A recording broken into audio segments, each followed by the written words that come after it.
Good day po sa inyo mga mahal po naming mga viewers. Welcome pong muli sa CSD. Good day din po sa inyo kapatid na Bernadette at kapatid na Jerly Ann. Good day din po sa iyo, kapatid na Frank, at sa iyo rin po, kapatid na Bernadette, at sa amin pong mga mahal na viewers.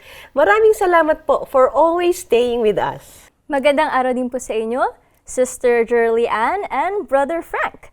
At mga mahal po naming viewers, in all circumstances, we should always be thankful to God. Tama po. At sa sinabi pong iyan, ay atin naman pong ibabahagi sa kanila ang isa na namang magandang kwento ng ilan nating mga kapatid sa iglesia na iba't iba man po ang pagsubok na kanilang naranasan at ang mga sakripisyo na kanilang ginawa para po sa kanilang mga mahal sa buhay ay nananatili pa rin na mapagpasalamat sa ating Panginoong Diyos. Lalo na po sa kasalukuyang buhay natin ngayon, napakarami po talaga nating pinagdaraanan. Kaya ipakilala na po natin sa kanila ang ating mga kapatid. Alamin po natin ang kanilang kalagayan. Meron po kaming dalawang anak. Si Lian po is 9 years old. Siya po yung panganay namin at sumunod po si Richard Manuel. Siya po ay 5 years old. Ang expectation po is maging malusog po ang anak namin. Hirap po nung mga unang buwan, lalo na po pag tulog niya napakaikli po. Puyat po talaga ang laging kalaban ko nung inaalagaan ko siya. Unang anak po namin siya kaya hindi ko po may ikukumpara sa iba. 3 po ang anak namin. Si Russell po ang panganay, siya po ay 11 taong gulang. Ang sumunod naman po ay parehas pong babae. Mga unang buwan ng pag-aalaga namin, syempre excited kami kasi unang anak namin. Lahat ng pagmamahal, saya, siya una eh. Kaya lahat binibigay. Tawa lang siya ng taway. Nakikipag-interact naman sa amin. Mahilig po siyang maglarong mag-isa. Mga magwa 1-year-old po.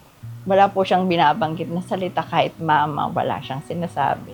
Tapos pag binili ko po siya ng laruan, mas gusto niya pa yung karton, gano'n, kaysa doon sa binili kong laruan. Hindi rin po siya lumilingon pag tinatawag. Pero hindi ko pa po alam yung mga symptoms. Meron po siyang mga ayaw na damit na isinusuot. So nagtatanong po ako sa mga kaibigan ko, hindi ko po alam na may sensory issue na pala siya.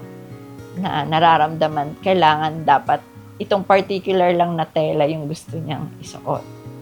Noong 2020 po, nung siya ay 3 taong gulang,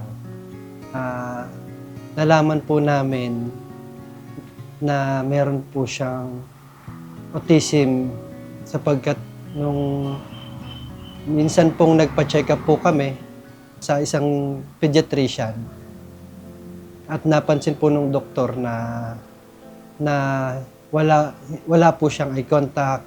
Ni-refer niya po kami sa isang developmental pedia. Doon na po namin napagdesisyonan at napag-usapan po namin ng asawa ko. Actually, bago pa po kami dumating dun sa location ng developmental pedia, ang sinasabi ko na po sa asawa ko, ano man yung maging resulta ng check-up natin, tanggapin natin. Sa una po, totoo, mahirap tanggapin yung pagkakaroon ng ganong anak. Pero yun nga, sige, ang pinag-usapan na lang po namin, anong gagawin natin? Papa-therapy? Sige, supportahan natin. Yun, yung acceptance talaga yung doon, susi doon eh. Wala pong ibang kung hindi matatanggap ng magulang, sino pang tatanggap doon sa anak namin? Lumalaki siya, kala namin, ang galing, naglilinya siya ng mga gamit. Sabi namin, galing nito ah. Tapos, may mga sagot siya or mga activity na advanced pa sa edad niya. Kaya sabi namin, uyan, talino. Pero hindi pa siya nagsasalita. Wala siyang words. Masyado siyang malikot, makulit. Tapos nagpa-flap yung hands niya pag naglalaro. So, kala na namin sobrang saya lang pag gumaganyan.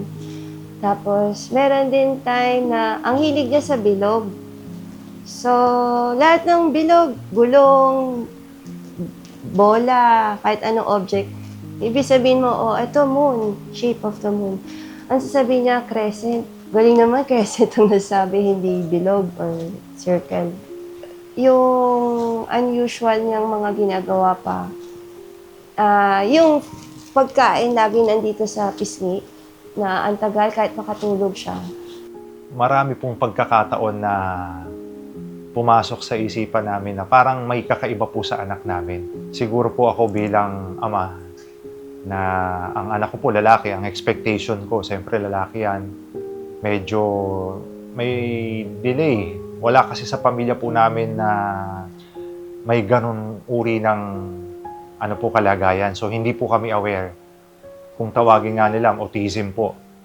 So, nalaman po namin dahil po sa mga taong nakapansin, ang totoo po niyan, ibang tao po ang nagsabi sa amin na, lalo na po yung mga medical practitioner, nung nagpunta po siya ng Amerika, pinuntahan po niya yung mga kamag-anak po doon, na obserbahan po nila at sinuggest po nila na magpatingin po sa espesyalista para ma-confirm po kasi may na-obserbahan po silang kakaiba po sa bata.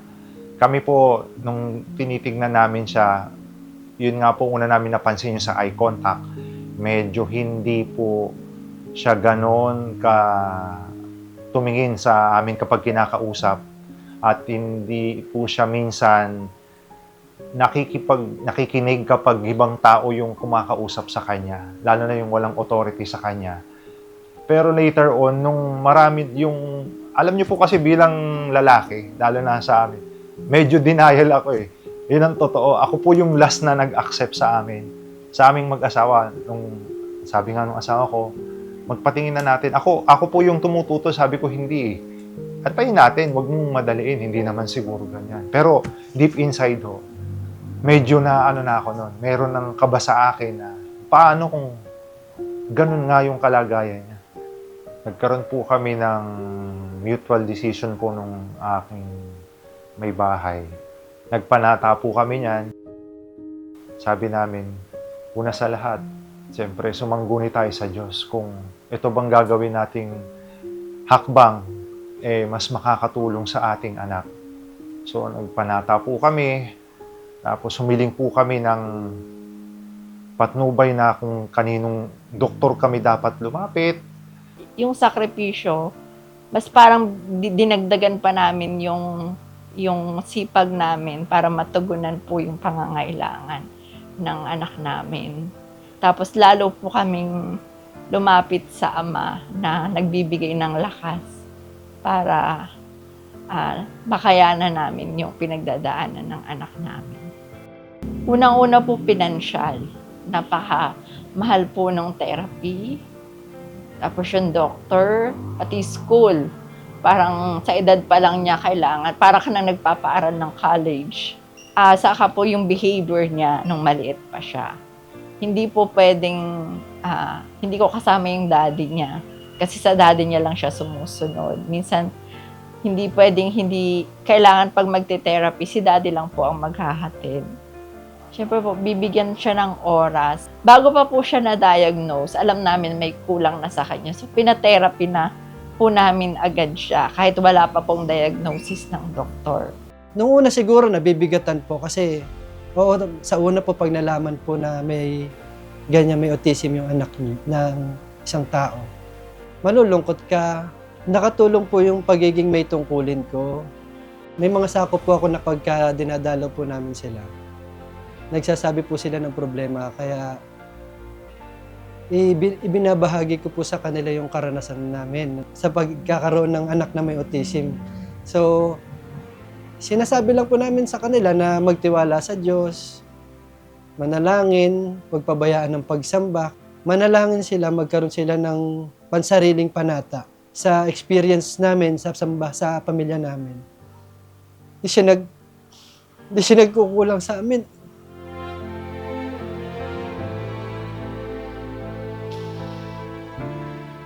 Mahal na mahal kami ng Ama.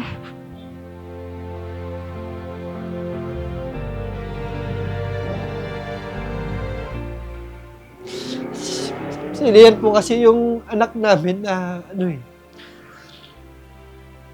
siya po yung anak namin na nagturo sa amin kung paano mas maging matibay sa mga problema.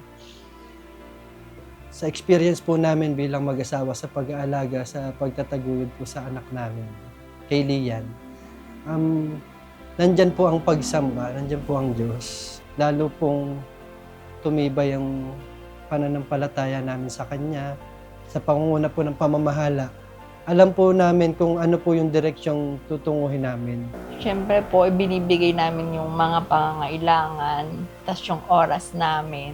Tinutulungan namin siya kung yung life skills para matuto siya pong gumawa para sa sarili niya. Tapos po, nagkukonsulta po kami kung ano pong dapat. Nagbabasa para kung paano po mag-alaga ng kagaya niya. Saka po, yung pagmamahal po. Habang lumalaki po siya, lalo po namin siyang minumulat sa mga pagsamba. Makapangyarihan po ang Diyos. Siya na po ang gagawa ng paraan sa mga panata po namin. Ipinagpapanata po namin yung kalagayan niya. Tanggap naman namin, mawawala tayo sa mundong ito. Ang panalangin ko lang po sa Ama, lumaki ang anak namin sa loob ng iglesia. Merong mga ngalaga po sa anak namin sa loob ng iglesia. Andyan po ang ibang mga kapatid na tinatanggap po at kilala naman po sila ng mga kapatid, mga may tungkulin. At unang-una na rin po, meron pong pamamahala sa loob ng iglesia. Yung actually po yung sakripisyo na pag-alaga ko sa kanya, yung nalaman na namin na meron siyang kapansanan. So, yun yung mas tinutukan namin na nagbigay ako ng tripling oras para lalo siyang subaybayan, lalo siyang turuan, tsaka lahat ng mga galaw niya, yung nilalahad mo, para sabi kasi ng doktor niya, kailangan parang narrator ka ng buhay niya. Kahit example, aakyat siya ng hagdan, o going up the stairs, tapos o kaya kakainin siya, go to your mouth, open wide, ganun. So, tapos sa therapy po, yung afternoon, yung teacher, sasabihin sa akin paano yung pinaggawa nila. Gagawa na ako nun, kukumpuni na ako ng mga materials. Yung iba bibili, yung iba mahal, kaya kailangan kukumpunihin ko. Tapos, ginagawa namin sa bahay. Talagang tuwing pagising, kaya pagtulog, maya-maya, nire-recap ko lahat ng pinag-aaralan namin. Nung di ko pa po alam na meron po siyang kapansanan, nag-handle po ako ng food business, yung food catering or food tray. So, medyo yun yung na-less yung time ko sa kanya kasi talagang tuto ka sa pagkain, delivery, pagluto. So, nung nalaman ko na gano'n ang kalagayan niya, tumigil po ako. Kaya po talagang tutok sa kanya. Dati, maselan po ako sa bahay. Lagi akong gawain bahay, talagang pulido. Ngayon, kahit magulo na yung bahay, mamaya ako nagawin yung ibang bagay, siya lang yung lagi kong uunahin. Yung asawa ko po, siyempre, bilang babae, talagang malungkot po yun. Ang totoo, talagang naluha po siya. Malungkot. Kahit po ako, malungkot ang damdamin. Pero sa akin po, ang totoo, hindi ko pa rin natanggap. Kahit nakita ko po yung diagnosis, sabi ko, hindi, baka pwedeng magkamali yung doktor eh. Pwede tayong mag-second opinion. Baka naman sa iba yung sabihin ng ibang doktor. Totoo, hanggang pagtulog, paggising, iniisip ko, sabi ko, totoo ba yung nabasa ko? Totoo ba yung narinig namin? Kumbaga, ako po yung talagang nagre-resist. Sabi ko, ay, hindi yan. Ang totoo, pinayuhan nga po kaming kumuha ng PWD na ID. Lahat po ng nakikita ko, nakakausap, pumupoint po talaga sa tanggapin mo. Kaya po ako, nagpapanata din ako, may pansarili akong panalangin. Pero for some time, kung tinititigan ko yung anak, sabi ko, baka may dahilan ng Diyos, kaya tayo binigyan ng gantong anak. May gusto siyang iparating sa atin, may gusto siyang ituro sa ating mag-asawa.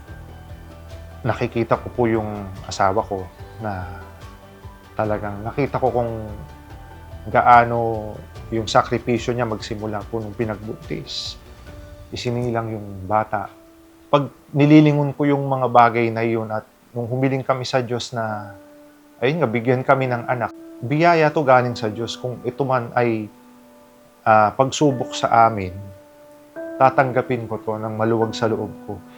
Unti-unti natutunan namin siyang, natutunan kong tanggapin yung kanyang kalagayan at naging mapagpasalamat kami sa Diyos at nagkaroon kami ng anak na mapagtutuunan namin ng atensyon at mapapalaki namin. Sumampa po kong diakono at ayun din po, nagkaroon po ng karapatan na makapagpahid ng langis. Sinikap po namin na unti-unti, sabi ko, baka ito yung calling talaga natin na baka sa lokal natin o baka sa mga kakilala natin na mayroon ding katulad na kalagayan na anak, maging instrumento tayo na makatulong din sa kanila. Nung nalaman ko may kapansanan siya, yung tumutong po ako sa tungkulin kong pagka-diakonesa. Kasi yun, pinanata. Sinabi ko sa sarili ko na kailangan gumaling yung anak ko. Kaya tutungkulin ako na masigit pa. Una ko kasi lumaki akong panalapi. So, sabi ko, siguro pag nag-diakonesa ako, mapahirang ko ng langis yung anak ko. Yun yung ginawa naming panata ng asawa ko. Maganda po yung improvement ng anak ko. Dahil po dun sa pagpapagal, sakripisyo na ginagawa namin sa tungkulin po. Lahat po sakripisyo na ginagawa namin para po sa kanya. Pati po yung magkaroon ng kapatid. Lahat po ng bagay na pinaplano namin sa pamilya namin. Dahil po dun sa panganay na anak namin. Hanggat maaari po, naglalaan po kami ng oras na sila po ay mailabas, maipasyal. Ako po talaga medyo nag-guilty ako dun kasi lalo na po nung tumigil po ang aking may bahay sa pagninegosyo dahil sa kinakailangan po talagang matutukan eh. Mapalad nga po kahit papano, nagkakaroon ako ng oras na, lalo na nagkaroon ng pandemic, na namamalagi sa bahay. So, nagkaroon po kami ng lalong oras sa mga anak. Yung pag alinga mo sa mga anak mo, yung paglalaan mo ng panahon sa kanila sa pagdadala ng tungkulin. Ako po mismo ang saksing buhay. Ikukwento ko po kung paano namin itinaguyod yung tungkulin namin sa kabila po ng lahat. May time din ng nanay laging may time na papagod, umiinit ulo, hindi mo mas nasa jamisa na papalo. Pero po, pagtapos nun, pag nakatapos na ang buong araw, may oras na yakapin ko sila, tapos lalaruin ko sila. Sakripisyo na namin ng asawa ko, kahit pagod tuwing Sabado, nakapag-attend sila ng Children's Worship Service ng PNK. Kahit pagod din yung mga bata, kailangan makasamba sila. Kasi gusto ko matutunan nila na paglaki nila, lumalaki silang naglilingkod sa Diyos. Kahit po sa kalagayan ng aking anak na si Russell. Yun yung gusto kong natutunan niya, sumamba na sumamba po. Yung pagmamahal ko po sa kanila. Ang pagiging magulang po talaga isang mahirap na gampanin. Lalo po itong nagiging challenging kapag meron pong anak na may special needs. Pero kapag meron pong acceptance ay nagiging magaan po ito. Sa kabila po ng kanilang mga hinarap para lamang po maitaguyod ang kanilang mga anak na may special needs, ay positibo pa rin sila sa kanilang buhay. Ano po kaya ang dahilan at hindi sila pinanghinaan ng loob? Pakinggan at panoorin po natin silang muli. Sa ngayon po, bilang mga may tungkulin po sa loob ng iglesia, ang aming sambahayan po ay payapa pong nakapamumuhay sa kabila po ng mga pagsubok na dumadaan po sa amin. Payapa po namin na itataguyod yung aming paglilingkod, mga pagtupad, yung aming mga pagsamba. Si Ate Lian po ay mas nag-improve na po yung waiting time niya kumpara sa dati. Hindi na po siya masyadong naiinip. Marami na rin po siyang words na nasasabi. Hindi nga lang po siya conversational, pero nasasabi na po niya in one word or two word yung mga gusto niyang sabihin or nararamdaman. Yung pong bunso naming anak, malaking tulong po sa atin niya. Minsan siya po ang nagtuturo ng mga words, pati sa school, inaalalayan niya si ate niya para magabayan niya at malaman ni ate yung mga dapat niyang gawin. Napakahilig po ni ating mag-color. Ang galing-galing niya pong mag-mix ng mga color. Mahilig din po siyang mag-swimming.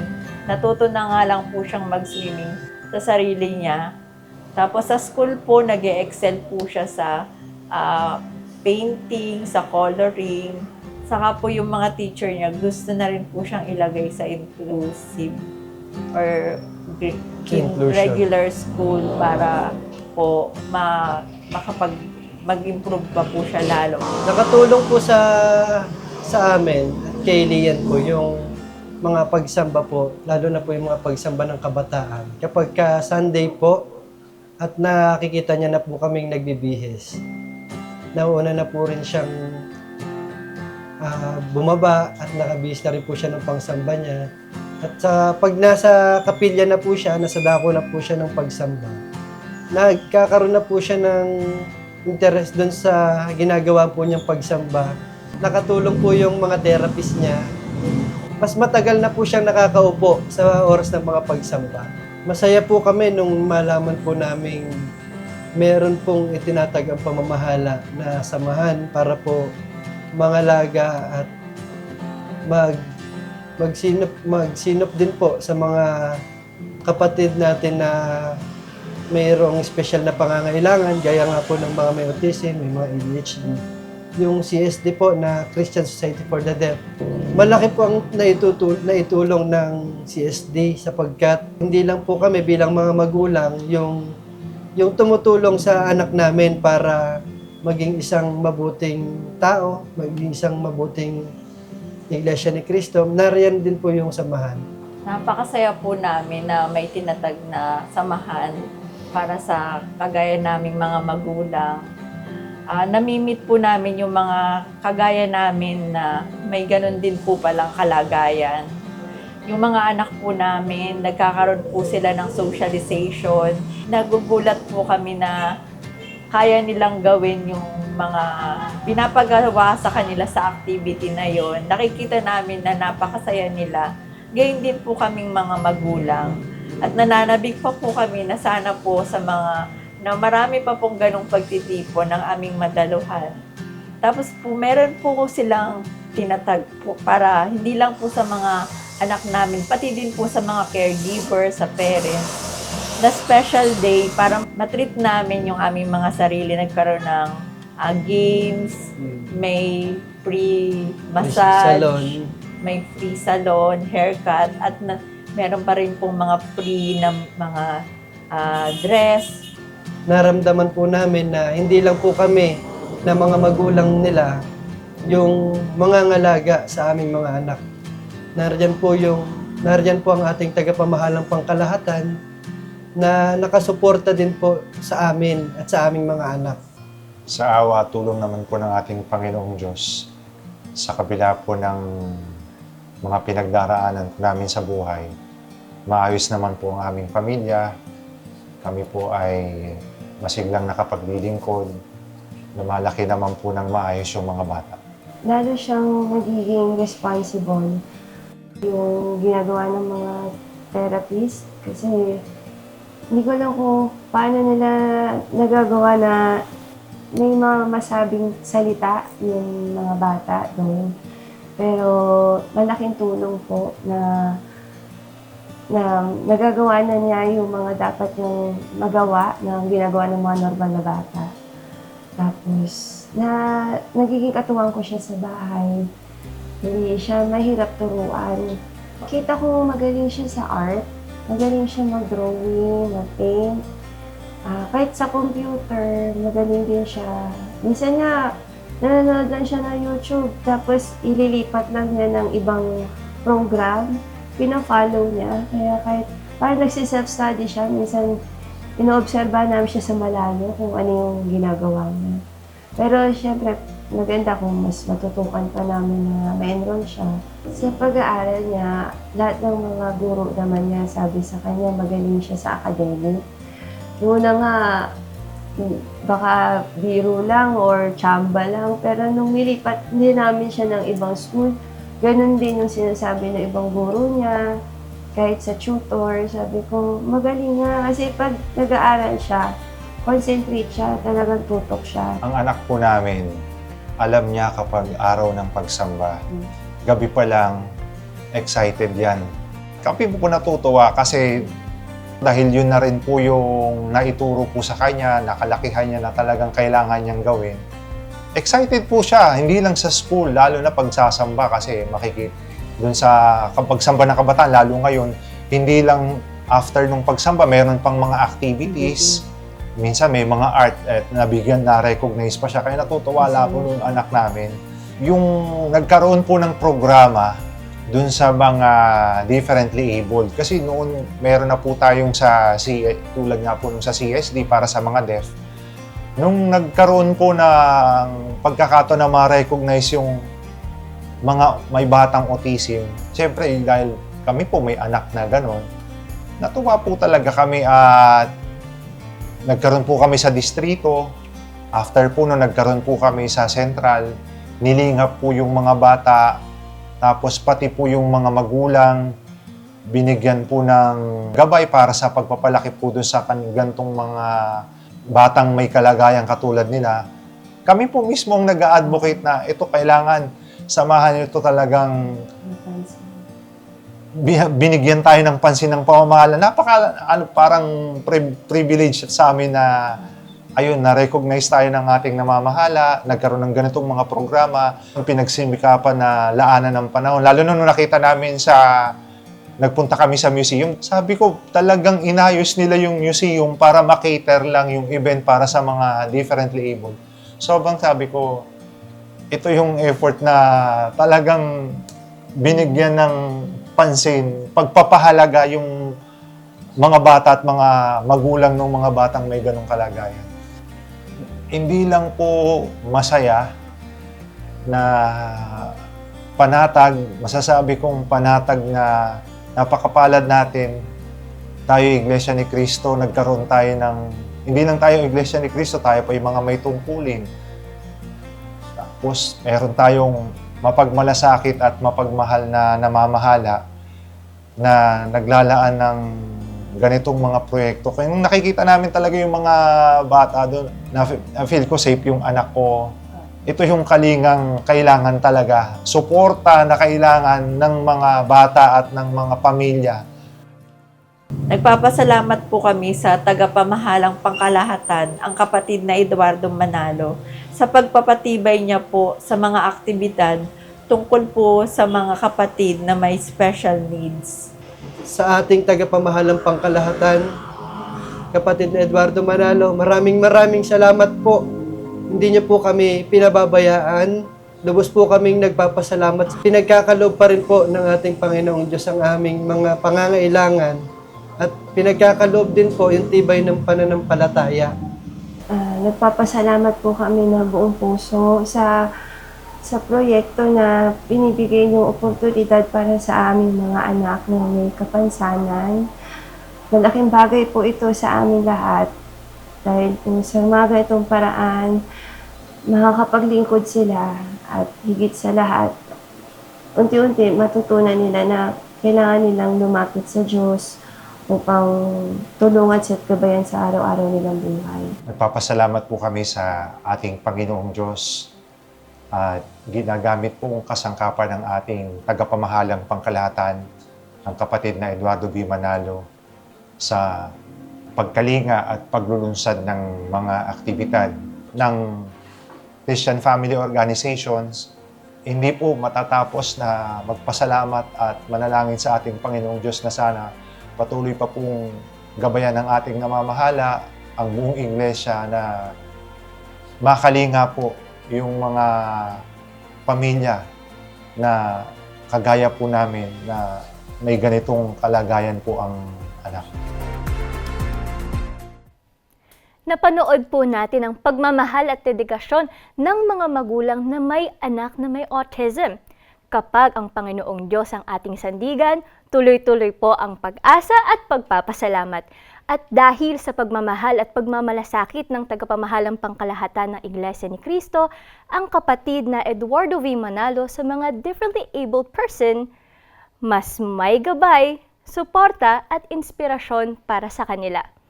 Kaya kahit ano po ang mangyari, piliin pa rin po nating maging mapagpasalamat sa ating Panginoong Diyos. Nais din po namin kayong patuloy na imbitahang daluhan ang mga aktibidad ng CSD na malapit po sa inyo. Ganon din po, ipinag-aanyaya po namin sa inyo na patuloy po ninyong panoorin ang programa nating ito tuwing linggo po, dito po sa INC TV. Maraming salamat po sa inyo, kapatid na Jerlian at kapatid na Bernadette. Maraming salamat din po sa inyo, mga mahal po naming mga viewers. Maraming salamat po sa iyo, kapatid na Frank at kapatid na Bernadette. At sa mga nais pong mag-aral at matuto ng sign language, i-download nyo lamang po ang aming app available through Android and iOS. Nasa 8,000 words po ang pwede nyong matutuhan sa app na yan. At para po kayo ay patuloy na maging updated sa mga events and activities ng CSD, i-follow nyo lamang po ang aming Facebook page. Gayon din po, i-follow nyo po kami sa Instagram. Just type CFO_CST. At kung meron po kayong na-miss na episode ng CST, ay mag-subscribe lamang po kayo sa aming YouTube channel sa Christian Family Organizations/Christian Society for the Deaf. And don't forget to like, subscribe, and share our posts too. Para naman po malaman ninyo ang iba't ibang aktibidad ng mga kapatid po naming deaf at ang mga proyekto para sa kanila, ay i-search nyo lamang po ang website ng Iglesia ni Cristo para rito. Just type signlanguage.iglesianicristo.net. Sa aming mga kababayang deaf at sa inyong pamilya, sana ay patuloy po ninyong tangkilikin ang programang nilikha para sa inyo. Ito po ang Christian Society for the Deaf.